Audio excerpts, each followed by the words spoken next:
Tertulia Capital en marcha con Rocío Monasterio, Eduardo Abad, Rafael Duarte. Quiero empezar hablando de Bankia, si os parece. Se cumplen 5 años hoy de ese rescate que puso al sistema financiero español a los ojos de Europa. 22.000 millones, algo más que se inyectaron en la entidad, de los que de momento el Estado apenas ha recuperado 1.800. Un rescate que, no sé si tuvisteis ocasión de leer a Gori Golzarri, el presidente de Bankia, este fin de semana, un artículo de opinión en prensa que calificaba de positivo. ¿Para vosotros, Rafa, también lo fue? ¿Fue positivo? ¿Para España y para la entidad? Yo no diría positivo, yo diría que por el momento es neutral. Si comparamos los rescates que ha habido en la mayoría de la banca española, en la banca europea, en la banca inglesa, en la banca holandesa, ejemplos como Belfius, como Royal Bank of Scotland, grandes entidades que han sido rescatadas ya han devuelto esos rescates a sus países, ¿no?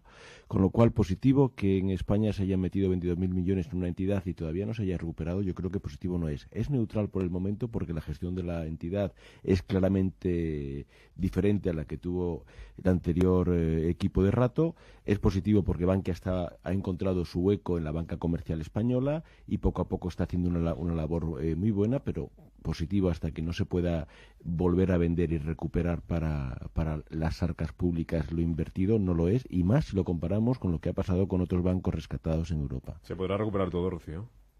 Yo creo que es dudoso, pero es eso, es una vez más pasa lo de siempre. Cuando hablamos de rescate, lo que tenemos que entender es que ese dinero debería volver al bolsillo de los españoles. Y por desgracia, cada vez que escuchamos un rescate, nunca vuelve al bolsillo de los españoles. Y pasa en los bancos, y pasa en las autopistas, y pasa. Nunca nos dan la buena noticia de van ustedes a recibir la devolución de eso, jamás, ¿no? Siempre es la aportación, ¿no? Entonces, efectivamente, a mí ese es el punto que me preocupa, y ahora parece que lo están haciendo bien, ¿no? Pero claro, bueno, pues es el dinero que pusieron todos los españoles, y que ojalá lo podamos volver a ver en las familias y los particulares, pues en sus bolsillos, y eso de momento en España no tenemos mucha costumbre, ¿no? Bueno, la situación evidentemente que tiene hoy Bankia no es la misma que tenía, antes lo decía mi compañero de contertulia, la situación que tiene hoy Bankia no es la misma que tenía Bankia hace unos años, cuando los desajustes que se produjeron en sus propias cuentas han llevado a que tuvieran que hacerse un rescate. Desde luego, la recuperación de apenas 1.800 millones de euros sobre los más de 20.000 millones de euros que fueron invertidos, lógicamente tiene que ser un proceso que sabemos que va a ser a largo plazo. Pero lo que sí debe de suceder es que el Gobierno tiene que velar, el Banco de España tiene que velar porque se cumplan estrictamente los periodos de devolución. Es decir, cuando hay un rescate bancario, cuando hay un rescate de cualquier tipo, de cualquier entidad, sea administración o sea una semipública, lógicamente se activan los criterios de ajuste económico, pero de devolución a la propia inversión que hace el Estado. Y eso es lo que tenemos que velar, ¿no? A mí personalmente me da un poco igual que sean 3 años, en 5, en 10, pero lo que sí evidentemente tiene que ser y tiene que producirse es la devolución de ese dinero. La otra alternativa es dejar caer la entidad. ¿Es mejor dejar caer una entidad o inyectarle 22.000 millones? O 10.000 que se han inyectado a otras. Esa es la otra alternativa, efectivamente. Poco por dimensionar los 22.000 millones, y ahora que toca el pago de las pensiones y a la extra de Navidad, sería como 5 extras de Navidad sin necesidad de recurrir a la seguridad social a un préstamo del Tesoro o a utilizar la hucha de las pensiones, ¿no? Es decir, que no es una cifra que no sea dimensionable. 22.000 millones es una altísima cantidad, mucho más que cualquiera de los puestos de ministerios de la administración central. La alternativa a dejar caer una entidad como Bankia, pues todo depende del efecto, ¿no? Decían en la época de la crisis too big to fail, ¿no? Y luego pasó al too big to rescue, muy grande para ser rescatada. Dejar caer una entidad en Europa del tamaño de Bankia en aquel momento hubiese sido un riesgo sistémico altísimo, ¿no? Otra cosa es lo que ahora hace el MEDE. Hemos aprendido a construir dentro de Europa un sistema de resolución y de liquidación ordenada de los bancos, con lo que llaman en los grandes bancos un testamento vital. Es decir, cómo podemos liquidar un gran banco, por dónde empezamos, y todo esto tiene que estar preparado y regulado. Que eso lo estrenamos con el Popular, ¿no? El Popular, por el tamaño, no tenía ese testamento vital, ¿no? Otras entidades que son internacionales. Fue un poco la prueba a nivel europeo, ¿no? Bueno, no se hizo en Italia. Fue el primer caso. No se cerraron, nos dejaron caer bancos en Italia, pero aquí sí que nos tocó a nosotros probarlo. Aquí, sorpresivamente, un banco de la trayectoria del Popular y de la franquicia de pymes del Popular fue el primer caso en ser liquidado. Digo sorpresivamente porque yo creo que no estaba en la mente de muchos analistas, ¿no?, que eso pudiese pasar. Lo que pasa es que, bueno, pues el miedo es libre y pasó lo que pasó. Pero sí fue el primer caso, lamentablemente en Europa, de un banco liquidado y por actuación del MEDE fue un banco español de más de 80 años de historia. En relación a esto, Rocío, hablando de dejar o no caer bancos, de cierre de bancos, si del MEDE hay novedades, lo contábamos a las 7:30, nos lo contaba Salvador Molina en la puntilla, porque Bruselas quiere impulsar una especie de FMI europeo para proteger y completar el euro. León El País dice que va a rescatar países a cambio de ajustes y actuará como cortafuegos para cerrar bancos y completar la unión bancaria. No sé si con eso ya tenemos suficiente o corremos el riesgo de volver a repetir cosas como las que hemos visto. Quiero decir, eso es lo que el FMI europeo es el final de un proceso que hemos empezado con el MEDE y que el objetivo aparentemente es bueno. El problema es cómo se controla esto y una vez más, pues Alemania y Francia tienen la capacidad de veto. Alemania sí tiene presidenta. Claro, si consigue la coalición cebra, ¿no? Pero yo creo que sí le va a conseguir, porque el burócrata de Schulz lo que quiere es seguir teniendo algo de poder. No es Pedro Sánchez, no se quiere ir a casa. No Bueno, Pedro Sánchez está en la misma línea, fuera de la política. No, que digo Schulz, no es Pedro Sánchez. No. Y allí en Alemania el no es nein. Pero al final todos entran porque lo que quieren es seguir tocando el poder y no se quieren ir a casa, porque además es que la mayoría de los políticos, como no tienen otra profesión y nunca se han ganado la vida de otra manera, pues en casa están muy incómodos, ¿no? O buscando trabajo, en la cola del paro. Es que eso no lo contemplan, eso nos lo dejan a los demás. Pero bueno, el tema del FMI, pues efectivamente obliga a una regulación súper exigente a los bancos, a unas aportaciones a todos los países para dotar ese fondo, ¿no? Y el problema, una vez más, pues es quien controla esto, que como es lógico, pues claro, es Francia y Alemania. O sea, una vez más estamos en manos de la señora Merkel, o la Merkel y sus socios, ¿no? Y Macron. Y España, pues ahí tiene poco que decir, ¿no? Y todo este súper ajuste que estamos viendo de los bancos, pues viene por dos razones. Uno, esta regulación, en mi opinión, brutal de Europa, ¿no? Y la segunda, porque vamos hacia un mundo digital que más vale que nos enteremos y más vale que nos pongamos todos a ello, porque va a cambiar la forma de trabajar y va a cambiar el mercado de trabajo, ¿no? Y cuanto antes nos demos cuenta y antes nos adaptemos, mejor podremos hacerle frente, ¿no? Y en Estados Unidos pues ya están hablando pues de temas ya que van muy avanzados, ¿no? Del tema digital y que aquí ni se escucha hablar de ellos.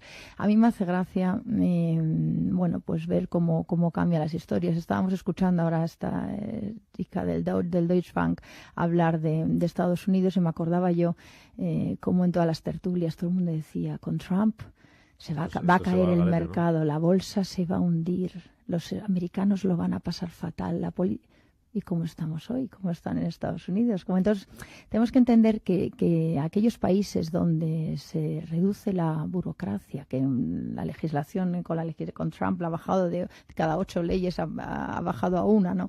En aquellos países donde la fiscalidad se hace favorable, como la fiscalidad que está poniendo ahora mismo Trump en Estados Unidos, los países salen impulsados.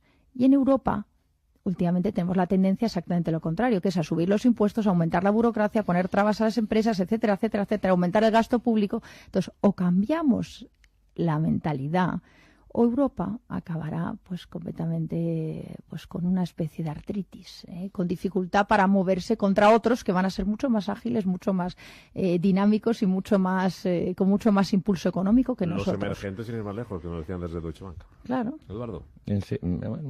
Estoy de acuerdo a medias, ¿no? Porque lógicamente en este último año de vida política de Trump, que para mí evidentemente no es ningún referente, todo tengo que decirlo, se ha creado una capa de desigualdad en Estados Unidos muy superior a la que tenían. Es decir, a día de hoy tenemos 6 millones de personas más sin ningún tipo de protección sanitaria en Estados Unidos, 6 millones de personas que no tienen efectivamente capacidad económica para poder soportar los gastos sanitarios y que, por lo tanto, en los temas fundamentales que debe de tener una sociedad, que son los pilares fundamentales de la convivencia y de bienestar, pues deja mucho que desear. Yo me sigo quedando con nuestro sistema, que nuestro sistema es un sistema muy garantista, es un sistema que a todos, de alguna forma, de una manera o de otra, nos vincula, y que por lo tanto esas fuentes de la liberalización económica total, pues bueno, pues son fuentes que emanan también detrás de ellas grandes peligros.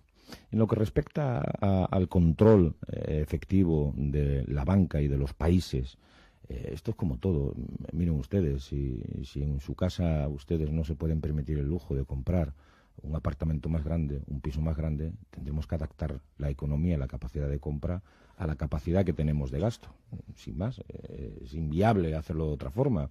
Si un país está gastando por encima de lo que produce, lógicamente tiene que haber un órgano que sea capaz de, colegiado, que sea capaz de enfocar pues una fórmula distinta, porque al final esto de seguir abriendo la espita del Fondo Económico Europeo y del Banco Económico Europeo y seguir y continuar con el goteo ese que conlleva el gasto sin lo que significaría el retroceso en cuanto a la inversión, no nos lleva tampoco a ningún sitio. O lo controlamos y controlamos la banca, controlamos el gasto público, es imposible que estos países europeos sigamos por la deriva que vamos. El modelo económico de Trump es un modelo económico fabuloso para los americanos, pero muy perjudicial para el resto del mundo. El gran problema de la economía de Trump es el proteccionismo, que está haciendo que el libre comercio esté en declive en muchas de las zonas con las que tradicionalmente operaba Estados Unidos. Y esto al final, desde Piketty a otros muchos economistas, se ve que en ese tipo de economía liberal pero proteccionista lo que hace es agravar las diferencias de rentas, como está pasando en muchos países y entre ellos nuestro país, ¿no? Con lo cual al final pues un modelo promediado entre lo que es Europa, con la protección de las clases desfavorecidas y de crecimiento del comercio, que por cierto es un dato que es muy interesante. El comercio mundial a julio de este año había crecido un 3%, mientras que el comercio internacional en España había crecido un 6%, ¿no? Parece que se consolida esa opción por la internacionalización de la economía española, creciendo mucho más rápido en el comercio internacional, donde las pymes sin duda tienen mucho que ver en nuestro país que en otros sitios. Qué bien lo explica Rafael, ¿no? Ataque profesor. Algo sobre esto, Rocío. Por cierto, ahora nos vamos a ir a Estados Unidos, a hablar de uno de los nombres propios del día, de Amazon, del consumo que por cierto también crece en España. Registró en el tercer trimestre un máximo, su nivel más alto desde que empezó la crisis, más de un 4%. Y por cerrar el tema bancos, acaba de decir el Banco de Inglaterra que les ha pasado revista a sus entidades financieras, les ha pasado lista con esos test de estrés, ha dicho que ninguna entidad necesitaría ahora mismo reforzar su posición, que con lo que hemos visto en Reino Unido, con Joyce y con Royal Bank of Scotland, no deja de ser una buena noticia para el sector financiero, ¿no? También lo decían aquí en España en el año 2008, ¿no? Que habíamos pasado 3-3 estrés y fíjate, pues uno de los bancos que salía muy bien en 3-3. Esa es la pregunta, si valen para algo o no. Claro. También hay alguna caja por ahí, algún banco alemán al que no le miran mucho, ¿no? Los españoles los miran mucho, dejan algún vino, pero... Digo que vamos a mirar a Estados Unidos, 20 minutos para las 9 de la mañana.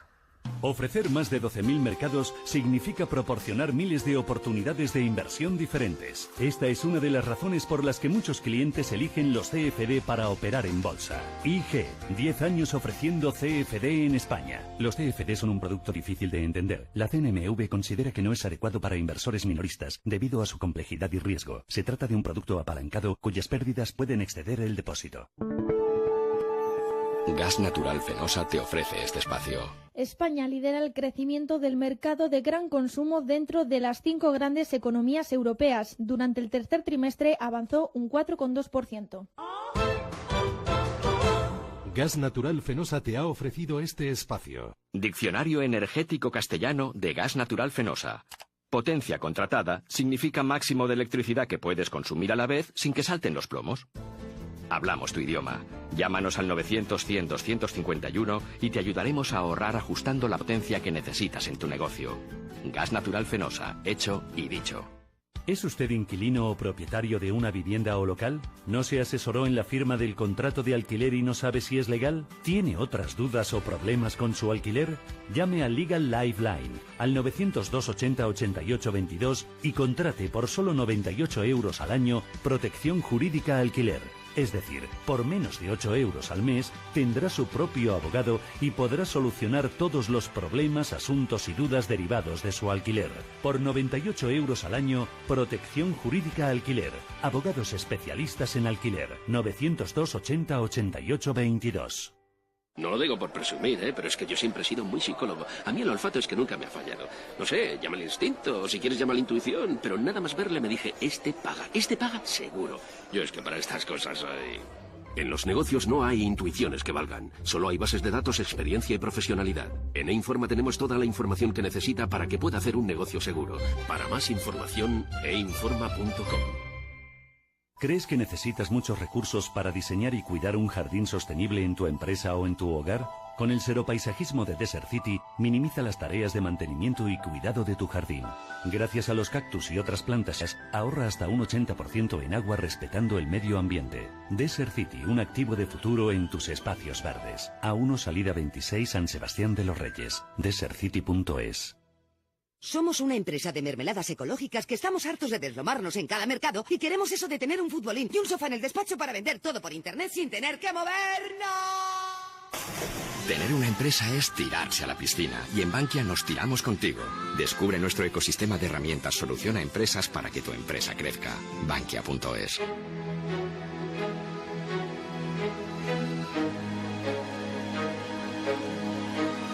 En Intereconomía, la tertulia capital.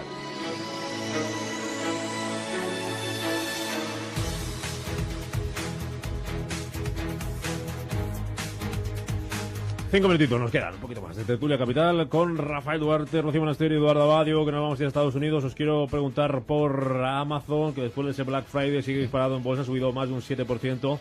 Está en máximos históricos y su fundador como hombre más rico del mundo, Jeff Bezos, con una fortuna que supera los 100.000 millones de euros. No sé si sois muy de Amazon, poco de Amazon. Amazon que está buscando, por cierto, Eduardo, y ahora me cuentas, autónomos en España, un precio de hasta, importante lo de hasta, 14 euros la hora. Y en esa guerra por ver quién vende más, está Amazon, está Walmart. A mucha gente les que Walmart siga vendiendo más que Amazon. De hecho, va a vender este año, podría cerrar con unas ventas 3 veces superiores a las de Amazon.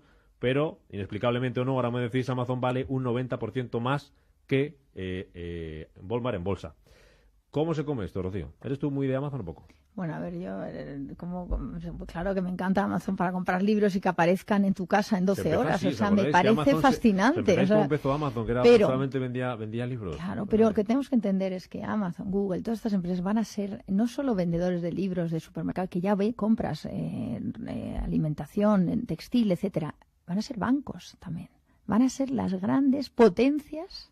Es que van a tener más peso que un país de tamaño medio. O sea, ese es un tamaño brutal. Y lo que tenemos que ver es cómo se hace frente a todo esto y al poder que van a tener de cambiar, pues de mandar en el mundo, ¿no? Porque al final van a ser las grandísimas focos de poder, ¿no? Y cómo se compite con ellos. Y parte del problema que estamos viendo en los bancos y parte de el tema digital de los bancos viene porque van a tener que competir con un Amazon que va a ser tu banco. Y entonces, claro, ¿qué hace un banco español frente a un Amazon? Pues o se pone las pilas con el mundo digital. ¿Y eso qué consecuencias tiene para el mundo laboral? ¿Qué consecuencia tiene para los trabajadores? ¿Qué consecuencia tiene que ya no vamos a necesitar tanta gente trabajando? Es que, de verdad, tenemos que empezar a pensar qué se hace con todo esto, porque el cambio es rapidísimo y es brutal y es muy difícil resistirse, es muy difícil hacer una resistencia a todo esto. Y tampoco, realmente lo que tenemos que hacer es cómo hacer un modelo productivo y un modelo laboral que dé respuesta a todo esto con realismo y que no penalice a la gente, porque lo primero que va a pasar es que va a haber mucha gente que se va a quedar en su casa con estas grandes empresas que te lo venden todo con un clic y súper eficientes, con un nivel de logística brutal. Hasta 14 euros está bien el precio para los autónomos. Dejen ustedes de comprar en Amazon, por Dios. Que al final van a ustedes a pasear por los pueblos, por las ciudades, por su barrio, y lo que van a ver es hormigón. Y si lo que queremos es una sociedad que pasee, y mi hijo, que en vez de pasar paseando por una librería y que entra a la librería y que vea los libros de papel y que vea actividad, vida, pues al final lo que vamos a tener es hormigón en las calles. Y iremos a los grandes centros comerciales, iremos a comprar los grandes centros de logísticos, a pasear. A mí me parece, desde luego, una auténtica estupidez que la sociedad tire por ese camino. O sea, tú eres más de Walmart. Yo soy más de comprar tienda en de Walmart mi que en barrio, Amazon. tienda de toda la vida. Soy más de comprar en función de mis posibilidades económicas. Y, lógicamente, mira, si hay una cosa que es evidente, es imposible que una empresa sea rentable cuando vende un artículo de 3 euros y te lo coloca en tu casa sin precio añadido del transporte. Es imposible, la rentabilidad no está ahí. La rentabilidad, señores, está en otro lado, que es todas las operaciones que se desprenden con los datos que proporcionamos comprando por Internet. Contadme, Rafa. Sí, claro, efectivamente el análisis es muy bueno el que hacen mis compañeros. Si vemos los 10 mayores empresas o corporaciones en el año 2000, las comparamos con ahora, y vemos qué dimensión laboral tenían estas listas de empresas. Hace 17 años las grandes empresas eran General Motors, era Total, Fina, eran las grandes petroleras, grandes corporaciones que tenían detrás de sí un componente laboral muy importante. Si las comparamos con Apple, con Google, con Amazon, las grandes empresas ahora, que son importantes y que valen una fortuna en bolsa, pero su peso laboral es muy, muy reducido.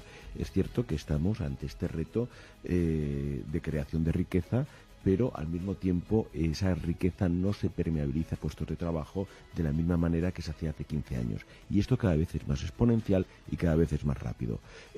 Estoy con Eduardo, prefiero comprar en la tienda de proximidad que no en Amazon. 20 segundos, Rocío. Yo también, y por eso creo que para que la tienda de proximidad sobreviva, tiene que distinguirse de Amazon. Y entonces tendrá que desarrollar su creatividad, los recursos humanos, y tendrá que aportar algo que los demás no pueden aportar. Pero lo que no podemos decir es a la sociedad que quiere una cosa y decirle, no hagan esto. No, eso es una dictadura. La sociedad quiere tener un producto barato en su casa. Y les tenemos que dejar, claro que sí. Pues pensemos la manera de distinguirnos. Y el camino es por el mundo de los recursos humanos, por el camino de la creatividad, lo que no pueden hacer los robots. Señores, empecemos a pensar qué podemos aportar nosotros. Os dejo que lo vayáis a comprar, a trabajar o donde os acojan, que seguro que será con mucho cariño. Rafael Duarte, Eduardo Barro, Rocío Monasterio, gracias. Hasta la próxima. Adiós. Hasta el martes.